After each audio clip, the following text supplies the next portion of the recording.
어느 지역에서 지금 유세 활동 벌이고 계세요? 네, 오늘 여기는 평택입니다. 어제 충주, 강원 여기 갔다가 오늘은 평택, 그리고 남쪽으로 내려가야 될 것 같습니다. 예. 다음 주 화요일 지금 대선을 앞둔 마지막 주말인데 네. 지금 어떤 심경이십니까?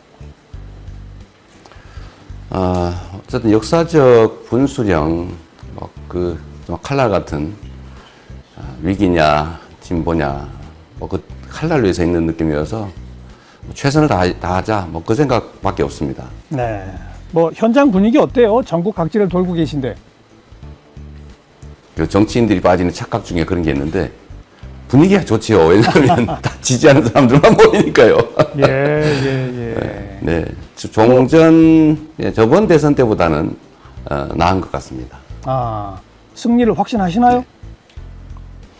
아니요, 전혀 그렇지 않습니다. 이 선거는 어느 순간에 어떻게 될지 알 수가 없기 때문에 최선을 다해야 되고 마지막 순간까지 또 혹시라도 교만하거나 또는 자만하거나 이렇게 되면 우리 국민들께서 그 점을 또 바로 캐치하시기 때문에 낮은 자세로 마지막 순간까지 정말 최선을 다해야 됩니다. 네. 저를 포함해서 우리 캠프에 또 우리 지지자들, 당원들도 똑같은 마음으로 정말 죽을 힘을 다하고 있습니다. 얼마나 중요한 국민입니까? 지금 후보님 말끔하게 양복을 입고 계시지만 그 속에 지금도 방탄복 입고 계십니까? 여기는 아닙니다. 여기 실내라서 여기 아니고요. 좀 나가면 이제 다 갈아입어야죠. 답답하긴 하지만. 그리고 그 유세장에 방탄 유리도 설치하시고 이런 그 정치 양극화 때문에 뭐 과거 피습도 당하시고 했는데 이런 극단의 정치 이제 앞으로 좀 바뀌어야 되지 않겠습니까? 저 자신도 참 답답하죠. 그렇게 된 과정에 저나 또 우리 민주당 측의 잘못이 전혀 없다고 할 수도 없고 모두의 공동 책임인데 문제는 정치를 해 나가는 데서 좀 실력을 가지고 또 국민에게 누가 더 충성하느냐, 누가 더 많은 실적을 내느냐로 경쟁을 해야 되는데 실력들이 없다 보니까 국민들을 위해서 뭘 해드릴 수 있는 것은 제한적이고 할 의지도 없고 오로지 권력 다툼만 하니까 결국 국민들 편을 나눠가지고 한쪽 편만 가지기로 한 거죠. 이게 분열의 정치인데 이게 사실은 우리 국민들을 힘을 다 모아도 부족할 판인데 지금처럼 이렇게 갈등에 혐오, 증오, 심지어 가해 행위까지 하는 상황이 된 것은 전 전적으로 정치의 책임이라고 생각합니다. 이걸 이겨내는 게 가장 중요한 과제가 됐습니다. 우리 국민들의 저력은 엄청나죠. 산업화와 민주화를 동시에 이뤄낸 유일한 국가이고 또 위기 때마다 우리 국민들이 직접 나서서 작년 12월 3일 그 내란의 밤처럼 우리 국민들의 힘으로 이 위기들을 또 이겨내 왔습니다. 국민들은 위대하고 국가도 대한민국 공동체도 튼실한데 이 정치가 사실 망치고 있는 거죠. 그래서 저는 다음 정부의 여러 가지 과제들이 있지만 그 중에 하나가 통합이라고 생각해요. 네. 이게 말로만 하는 통합이 아니라 다름을 인정하고 대화하고 양보하고 타협해야죠. 지금처럼 상대를 부정하고 내가 100%다 가지겠다. 야당 없애버리겠다. 증오하고 혐오하고 이렇게 되면 영영 끝이 안 날 거 아닙니까? 그런 측면에서 저는 소위 말하는 정치 보복도 그건 결코 해서는 안 될 거라고 생각하죠. 제가 한다면 진짜 이제 보복이 되겠죠. 그 이전에는 정치 탄압이었죠. 우리가 뭘 어떻게 한 건 없으니까. 근데 보복이 또 보복을 부를 테고 저의 퇴임 후도 그렇게 안전하다고 볼 수 없죠. 또 그런 방식보다는 저는 좀 힘을 모아서 선의의 경쟁을 하는, 이번에는 이재명이 잘하나 보자, 다음에는 우리가 이렇게 더 잘할게, 이렇게 경쟁하는 그런 합리적인 사회가 되면 좋겠습니다. 네.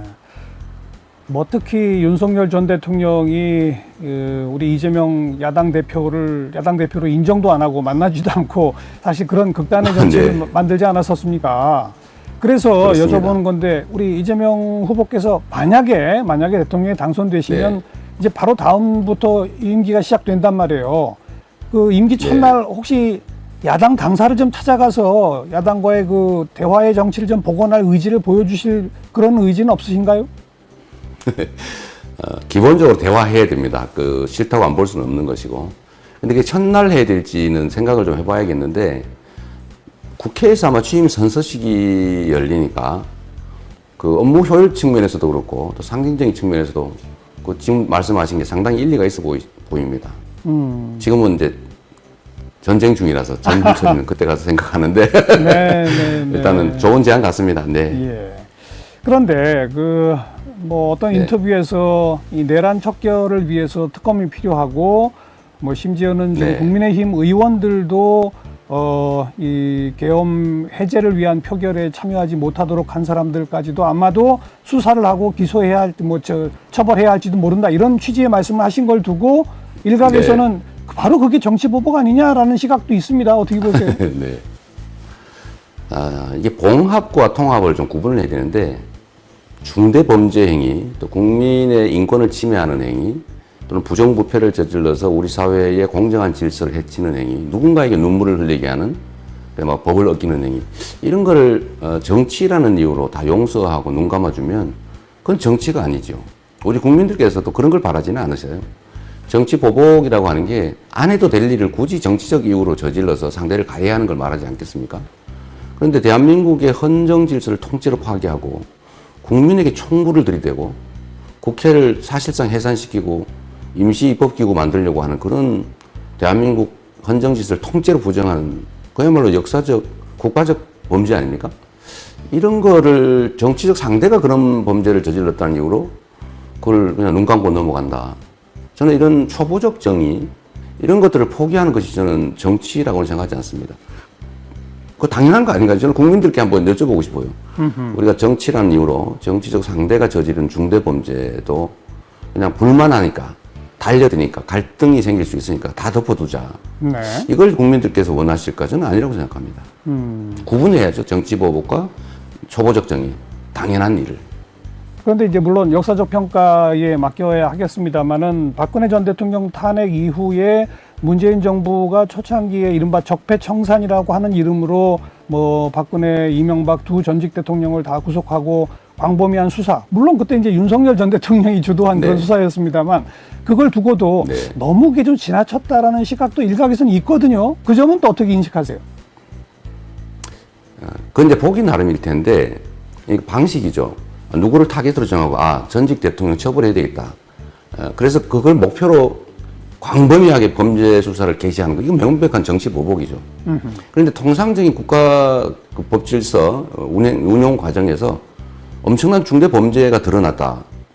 예를 들면 지금 내란 수사도 규명을 해야 되잖아요. 규명을 포기하는 거는 그건 통합이 아니죠. 예. 규명을 하되 그에 따른 책임을 어느 정도로 물을 것인가는 당연히 법과 국민의 감정, 상식이 따라야 하는데요.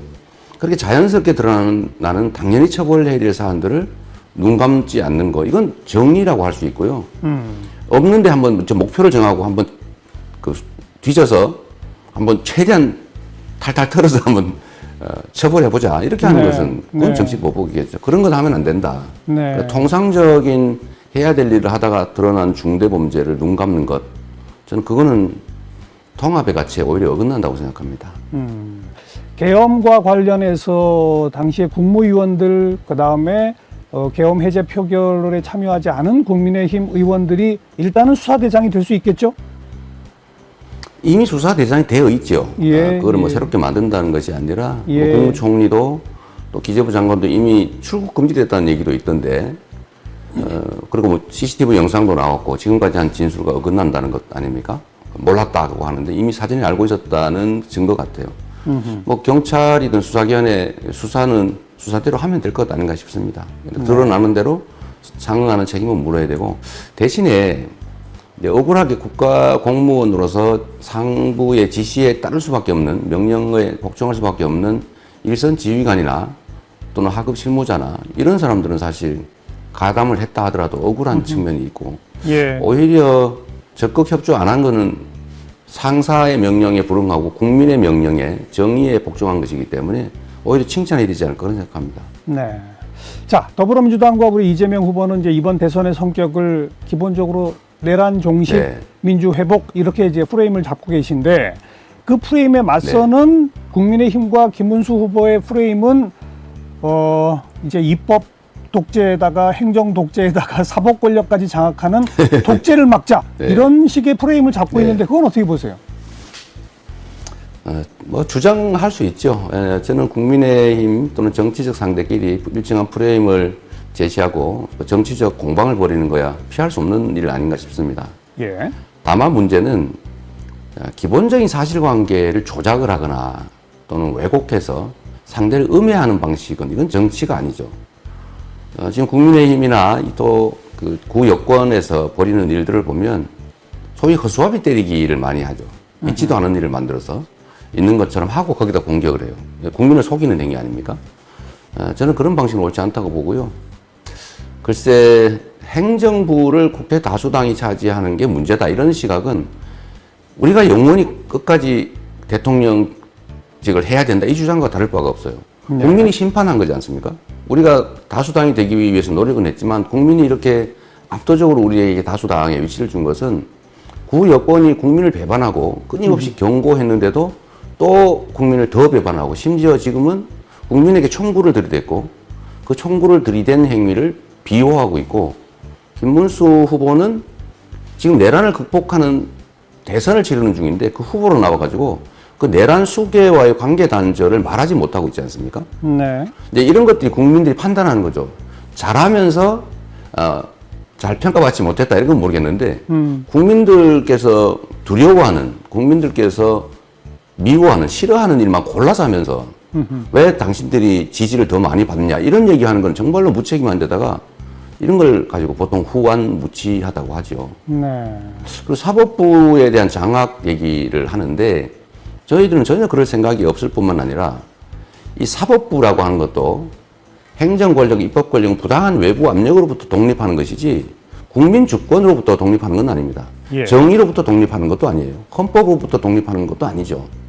그래서 그런 점들 다 제자리를 찾자라는 것을 그렇게 프레임을 걸어서 마치 자기들이 독재를 했으니까 혹시 상대도 독재를 하지 않을까. 자기들이 정치보복을 했으니까 상대도 정치보복하지 않을까. 이런 우려를 하시는데 우리는 우리 국민의힘과는 다르다. 그들이 소위 말하는 낮게 가더라도 저질스럽게 나오더라도 우리는 예. 높게 품격 있게 가겠다라는 점을 우리 국민들께서 좀 이해해 주시기 바랍니다. 근데 뭐 방금 우리는 똑같은 사람들이 아닙니다.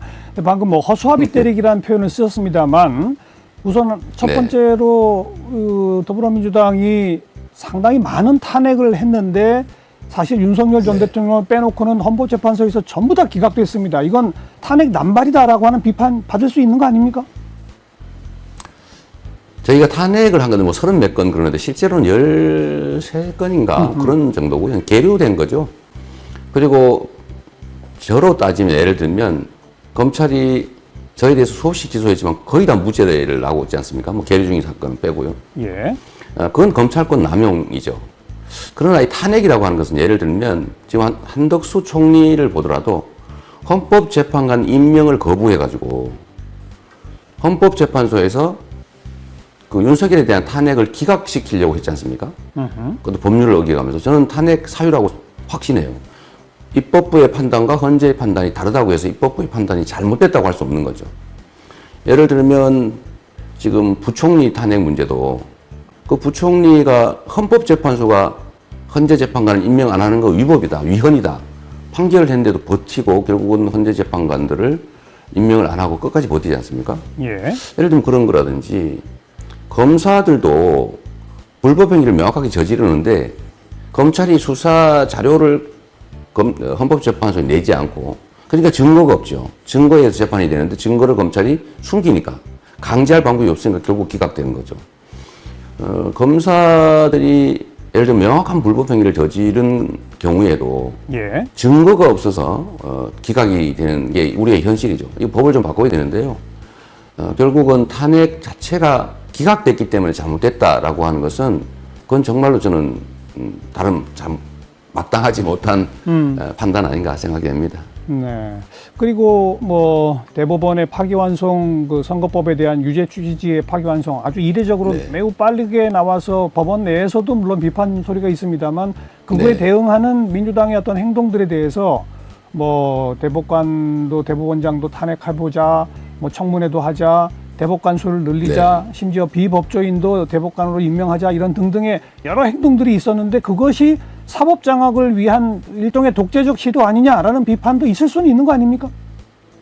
물론이죠. 뭐 그런 지적 충분히 가능하고 또 사물에 대한 시각이나 판단은 다 다를 수 있기 때문에 우리의 판단만이 옳다 이렇게 주장하면 당연히 안 됩니다. 그런데 말씀하신 것 중에 한두 개를 좀 지적해 보자면 예. 헌법이나 정의, 국민 주권 의지에 반하는 법원의 판결을 보호하지는 않습니다. 그건 범죄 행위거든요. 예를 들면 현재 대법관 숫자가 부족해가지고 뭐 독일이나 프랑스는 100명이 넘지 않습니까? 네. 지금 민사재판의 73%는 기록을 보지 않고 기각해버려요. 사실상 네. 3심제가 보장이 안 되고 있습니다. 이번 사건을 보더라도 이틀 만에 6만 쪽 증거 기록, 공판 기록을 보고 판결했다고 믿을 수 없죠. 실제로 안 봤다고 지금 인정하고 있는데 기록을 보지 않고 재판을 해버린다든지 기존에 했던 판결과 완전히 어긋나는 판결을 판례 변경도 하지 않고 마음대로 판단해버린다든지 이런 건 있을 수가 없는 일이죠. 정치에 개입한 것이 명백합니다. 이런 점에 대해서 지적하는 것은 너무 당연하고 재판관 증언은 법원 내에서도 그 대법관들만 빼고 예. 대부분의 법관들이 원하는 바예요. 네. 예. 이런 걸 가지고 사법 탄압이라든지 이렇게 주장하는 것은 좀 지나치다. 그리고 또 한 가지 제 말씀을 좀 드리면 네. 그런 오해들 때문에 제가 다 보류시켜 놨어요. 이제 더 이상 하지 말자. 예. 사법 논란은 하지 말고 예. 신중한 논의를 거쳐서 해야 되니까 중단하라고 제가 지시했고요. 지금은 그런 뭐 움직임이 실제로 없는 거니까 그걸 가지고 마치 저희가 사법부를 공격하는 것처럼 허수아비를 만들고 공격하는 건 옳지 않다. 그 말씀 한번 드립니다. 근데 해야 할 일인데 일단 유보하면 언제 합니까? 언제 합니까? 결국은? 국민적 논의를 거쳐야죠. 지금 해야 될 일이 참 산더미 아닙니까? 예를 들면 검찰 개혁이나 또 사법이 국민에게 정의에 봉사하는 제대로 된 사법으로 가는 건 당연히 해야 될 일인데 예. 순서로 따지면 민생 회복, 경제 회복이 제일 급선무입니다. 물론 이 내란 극복은 그건 당연히 말할 필요도 없는 것이고요. 그러나 검찰 개혁이나 사법 개혁이나 이런 것들은 약간 여유도 있고 그게 또 새로운 갈등을 불러서 예. 민생 개혁에 도움이 되지 않은 상황이 되는 건 바람직하지 않죠. 그래서 조금 여유를 가지고 알겠습니다. 국민적 논의를 거쳐서 해야 네. 되겠죠. 세 차례 TV 토론 했습니다만 뭐 워낙 네거티브 공세들이 많아가지고 네. 뭐 정작 하고 싶었던 말씀을 못 하셨다고 하는 그런 느낌들이 있는데 정말 TV 토론에서 네. 우리 이재명 후보가 하고 싶었던 얘기는 뭐였습니까? 저는 당연히 이 나라를 어떻게 만들 것인지, 다른 후보가 잘할 것인지, 제가 잘할 것인지. 저는 이런 실적을 가지고 있다. 그러니까 앞으로도 잘할 증거 아니냐. 이런 논쟁을 하고 싶었죠, 당연히. 네. 그런데 이게 완전 진흙탕이 돼가지고, 이미 다 지나간 일이거나 아니면 침소봉대한 허위 사실을 만들어서 마구 공격을 해서 사실 저라고 지적할 거나 할 말이 없었겠습니까? 네. 사실 더 심한 것들이 많죠. 좀 입에 담기도 좀 그런. 그러나 제가 그런 얘기를 해버리면 정말로 그들이 원하는 대로 진흙탕 싸움이 돼서 1, 2차는 참 많이 참았습니다. 그런데 그러다 보니까 좀 국민들께서 좀 무능한가? 왜 반격을 못하지? 예. 이러시는 것 같아요. 3차에는 조금, 아주 조금 네. 또 반격을 했는데 지금 생각하면 그것도 하지 말 걸 그랬나 그런 생각이 들기도 하고요. 그 아까운 시간을 나는 이 나라를 이렇게 만들겠다. 경제 회생시키겠다. 민생 회복시키겠다. 국민들의 의사를 존중하는 나라 만들겠다. 통합해야 되겠다. 갈등, 혐오, 증오가 아니라 네. 차이를 인정하고 서로 존중하고 같이 가는 세상 만들겠다. 이런 얘기 정말 하고 싶었는데 네, 네. 정말 시간이 아까웠습니다. 예. 근데 뭐 제1 과제가 민생 회복이고 경제 성장이고 그런데 지금 뭐 한국은행조차도 0%대 성장률 전망으로 좀 낮추고 있고 아주 심각하거든요. 이거 좀 회복시킬 그렇습니다. 묘안이 솔직히 있습니까? 세상에는 묘안, 묘책 이런 거 잘 없죠. 예. 한방 이런 것도 없습니다. 그런 게 있으면 이미 다 했겠죠. 예. 그러나 해야 될 정말 산더미처럼 많은 일들이 있어요. 엄청나게 중대한 일, 사소해 보이지만 필요한 일들. 이 작은 일들, 필요한 일들을 최대한 빨리 많이 하는 게 정말로 중요합니다. 네. 그게 이제 콩알 먹듯이 실적으로 쌓이는 것이거든요. 우리 사회에 해야 될 거대한 의제들도 많죠. 저는 작아 보이는 일, 쉽게 할 수 있는 일부터 빨리 많이 하자가 주의예요. 저는 제 책상에 서류가 쌓여 있지 않습니다. 예. 최대한 빨리 해치우죠. 경제 회복 문제도 사실은 예를 들면 주식시장 회복 문제도 지금 예. 주가가 오르지 않습니까? 예. 저는 이게 이번 선거 판세에 대한 우리 국민들의 판단과 연관이 있다고 저는 생각합니다. 주식시장이 저렇게 엉망진창이 된 건 단순하죠. 주식시장이 불공정해요. 주가 조작해도 처벌받지 않아요. 주가 조작이 횡행해요. 누가 그 길 들어가고 싶겠어요? 한반도 평화가 위기에 봉착했어요. 군사 충돌의 위험성이 높죠. 강대강 정책으로 막 부딪혔지 않습니까? 내란 계엄의 그 명분을 삼으려고 북한을 장악한 거 현실이잖아요. 외환 유치 행위를 했죠. 중대 범죄입니다. 그러니까 이게 한반도의 위기 상황이 외국인 투자를 꺼리게 하니까 주식시장이 나빠지죠. 또 대주주들, 소수의 대주주들이 회사의 이익을 훔치지 않습니까? 예. 자회사 물적 분할해가지고 그 알맹이를 쏙 빼먹고 네. 그런 주식시장에 누가 들어가겠어요?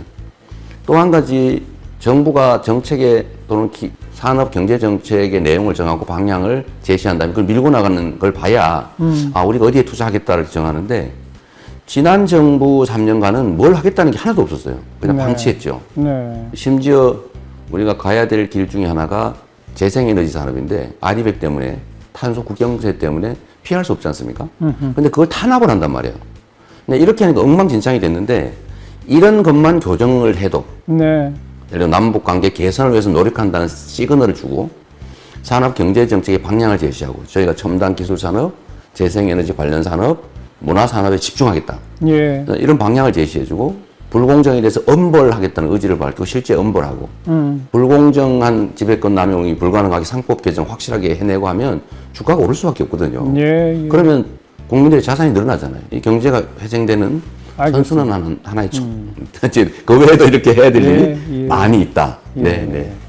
뭐 그런 걸 하면 좋아집니다. 그동안 과감한 재정 집행, 추경 확대 여기에 좀 비판적이었던 국민의힘도 이제 상황이 다급해지니까 그런지 김문수 후보도 대통령 되면 바로 30조 추경하겠다 막 이런 얘기를 하고 있는데 우리 이재명 후보 대통령 네. 되시면 바로 추경할 의지가 있으신가요?